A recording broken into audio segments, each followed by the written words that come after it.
Have you ever wondered why Jesus said we have to become like little children to enter the kingdom of heaven? In Matthew 18, verse 3, he says, "Except you be converted and become as little children, you shall not enter into the kingdom of heaven." Now, he's obviously not talking about being childish or immature, you know what I mean, going backwards. It's obviously not what he meant. So there has to be a deeper meaning to that. I think some people immediately think that it means that you're humble and completely dependent on God, like you would be your parents as a child. And I'm not saying that's not true, but I feel like there's a lot more to it than that. I mean, when I think about a little child, they're naturally curious. They're always asking questions. You answer it, they ask you another question. I mean, it never ends. They're trusting, they're present, they're so present. The little kid's playing, he's not thinking about anything but what he's doing right then. It could be with a cardboard box and he's completely content and just completely present, paying no attention to anything else. And we as adults are rarely present. They're amazed by the simplest thing. Man, they could watch an ant carrying a crumb and just amazed by it. We don't even pay attention to what's happening around us most of the time as adults. And kids they don't worry. They're not thinking about what they did wrong yesterday or what's coming up tomorrow. They're quick to forgive. If they get into a fight with another kid, 5 minutes later they're playing together. They're fine. It's not us. We hold on to bitterness for years. Sometimes never let stuff go. You know what I mean? Yeah. So what is he saying? If that's how a child is, I mean, they're not comparing themselves to other people. They're just being their genuine selves. They're not worried about judging others. They're not worried about being judged. They're just present, and they're being their real selves all the time. And I think this is what he's saying. You know, over time, what happens to those kids? They get hurt. They get disappointed. I mean, somebody breaks your heart, you know, or you lose a family member. Things over time, when people hurt you, it could be just kids in school doing things. We end up building walls up around our heart, you know what I mean, to protect ourselves. We think we're protecting ourselves, and we're chasing success or approval of others, always trying to be in control of everything. I mean, because we think that makes us feel secure, and that's all a lie. You know what I mean? That's all the mask that we wear, you know, these false identities. That's not who we truly are. And I think this is what he's talking about here. He's talking about, you know, going back to who you were when he created you. You know, I think when little children, when you're born, you have a clear window to God's presence. You know he's there, right there with you. You trust that he's got you. You don't worry about anything. And then over time we lose that window becomes fogged up by fear, pride, shame, disappointment, and you think the presence is far as away. You just can't see it clearly. It's right there. It's always right there with you, like Jesus taught. And I think that's what he's talking about. He's talking about coming back to who you were as a little child. You know, come back to trust, come back to love, to wonder, to being present, and you know, not who you think you got to be to impress everybody around you, or who you think, you know, you're supposed to be based on what everybody else thinks. And yeah, I feel like that's what this is about. It's about getting rid of all this fake, all this hurt, all this bitterness, shame, disappointment, all of it. Let it all go and go back to, man, being present, stop and watch a sunset, man. I sit and watch them all the time. I'm a big kid at heart, you know what I mean?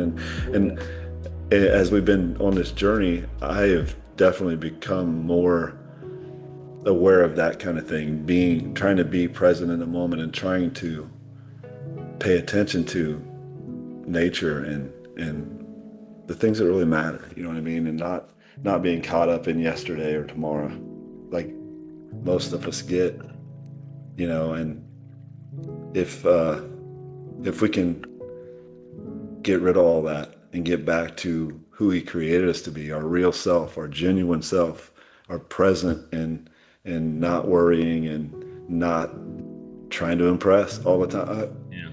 My whole life I've tried to impress people, man. And I feel like I got to be a certain way all the time. And it's silly. It's It is. why I don't need somebody else's validation, to know that I'm who I am. You know what I mean? And I don't have to have somebody agree with me when I have an opinion. I I love being challenged on my beliefs and thoughts. So and I'm open-minded enough to listen to somebody else to hear what they have to say, and maybe they will change my mind. Like we did reincarnation last week. I've talked about how I went back and forth with it. You said the same thing. I mean, I'm okay with that, but that you just got to be open to that. And when little kids are definitely open, they're Blank. just they're just content with a ball. You know what I mean? They don't need much, and they're having a good time. And yeah, we've lost so much, or we've buried it. And I think that's what he's trying to tell you, is to uncover all that and get back to who I made you to be, your genuine, real self. And then you can enter the kingdom of heaven, because the kingdom of heaven is within you. And once you realize who you truly are, you can, like I said, clear in that window of all the crap that's buried it or clouded it up. You can feel that presence near you again. Yeah. So the word facade, its etymology breaks down all the way back to the Romans, which you have a gladiator shirt on. From Rome. But it goes back to the Roman, which translates as mask. And so whenever they would do a play, they would put a mask on. It would be sad or it'd be happy, and that's where the word facade comes from. And so I said that to say, every morning when you wake up, the first part of the morning, you have no mask on. You are just present in the moment. You're waking up, and you haven't become anything. That's why it's important. Like, if you can capture the morning, you can capture the day. So every day when I wake up, I'm totally present. And I honestly ask myself, who am I going to be today? Which mask am I going to wear today? Because every morning we put on these masks, these facades, and then we become that. When Jesus says this in this scripture, he's saying, take off the mask. Just be. Don't be judgmental. Don't be this. Don't be a Christian. Don't be a Muslim. Don't be a politician. Don't be a Republican, a Democrat. Just be. Because what you have to understand is that the universe reflects what you project. And until you don't project anything, then you are going to constantly get a reflection of what you're putting out. Kids, they don't project anything. Mm. They're innocent. They just run, they play, like you said. So he's telling you the only way to find the kingdom of heaven is stop reflecting who you are. Yeah. You get out the way, and then you can finally see that Yeah. he's telling you, get the ego out. The ego is tricking you. Yeah. Yeah. We don't realize it. You know what I mean? If I don't know, you believe it's who you are. After a while, you believe that this mask is who you truly are, and that's where we lack. So I mean, how do you become childlike? You know what I mean? What do? You practice wonder. You know what I mean? You stop and stare at the sunset and take it in. And I enjoy nature so much more now. I think I've mentioned this before on here, but it doesn't take much for me to just. I like sitting out on my back patio and just looking at the trees behind the house, man, and just watching the birds. I've talked to you maybe about the grackles. Mm-hmm. I They think they're a terrible sounding bird, but we have a lot of them here. They just got like the worst sound that they make. You look it up. But At first I was like, man, can't we get some birds that have some sweet music to play? But they're really dope looking birds. They're real dark black with metallic blue around their necks. And I decided that, maybe if they look that cool, I mean, they look pretty tough. If they look that good, they shouldn't have the best voice too, you know what I mean? So they're stuck with that. So I've learned to appreciate the grackles. When I don't hear them, I'm like, where's the grackles at tonight? And I'm looking for them. And they'll do this thing where they'll swell up and they sound a little bit different. I don't know what they're doing, but it's just that. It's just I'm in wonder with these, or I'm in awe of these birds that are out here every day, and they're not. My wife doesn't like them because they sound silly. Their chirp is terrible. It's bad, but I've learned to like it, when I've been going, like I was in Italy for 3 weeks. I said something over there. I kind of miss the grackles. I haven't heard them in a while, and that's what I mean. It's just be present in a moment and appreciate everything that's around you and stay curious. You know what I mean? Don't be certain that you know everything. 'Cause I know I don't know everything.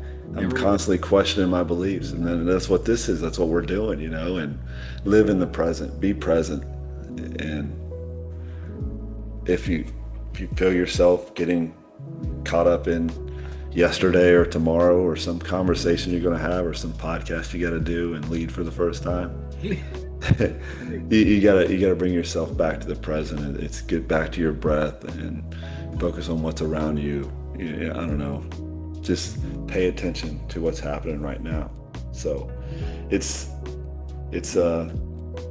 trust instead of control.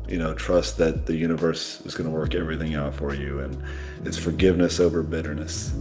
Stop holding on to that bitterness. Let it go, man. And that's a heavy one to carry. I mean, if you're mad at someone and you're holding on to that, you're hurting you. They didn't bother them at all. They don't even know it. They don't feel it. So you're only hurting yourself. So forgive it. Let it go. I mean, they probably did you wrong, but you've never done anybody wrong. You've never made a mistake. Let it go. Don't hold on to that, because it's only gonna drag you down and keep you in that negative vibration.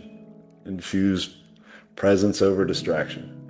We're always distracted by our phones. I stopped looking at social media. I mean, I look at YouTube some, but social media, Snapchat, TikTok, Facebook, Instagram, I don't look at them. I know that we're on those, and I probably should at least look at that, but it distracts me. It keeps me from being present in the moment. And then, practice being authentic. Figure out who you truly are and stop pretending to be what you think everybody needs you to be. Yeah.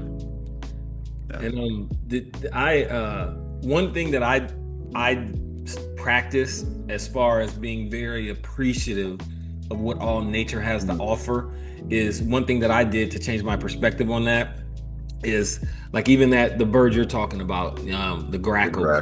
Yeah. It may be an irritating bird, but what if we found just one grackle on Saturn? That would be Earth. I mean, like, it would be breaking news. Yeah. We would throw life on Saturn. We found this. It would be a national bird. We would be so much attention. Like, we would appreciate that so much. So whenever I'm kind of annoyed with something in nature, I say, what if we found this on Mars? Yeah. We would show this thing so much reverence. So it brings me back to a place of appreciation because we take these things for granted.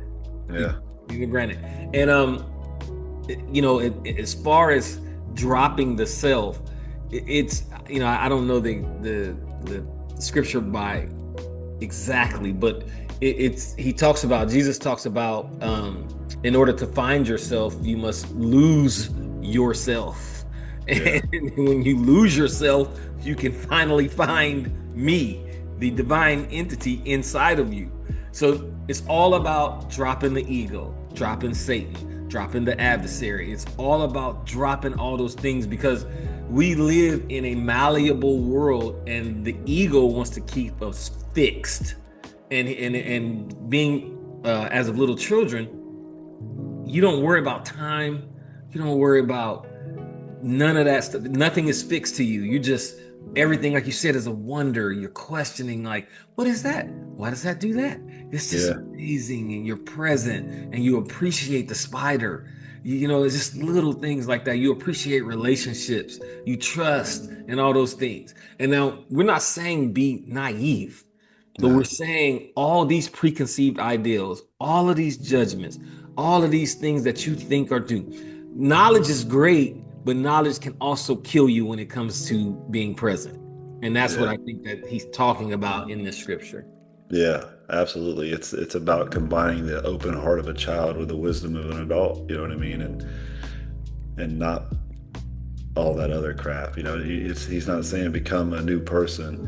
He's talking about uncovering the real you, the person he made you to be. And yeah, I think that's pretty good, man. I think we covered it. So we are 1 degree. We are trying to move the consciousness of mankind 1 degree. For my brother Akashic, the Ancient of Days, I am Reedy. Till next time, 1 degree.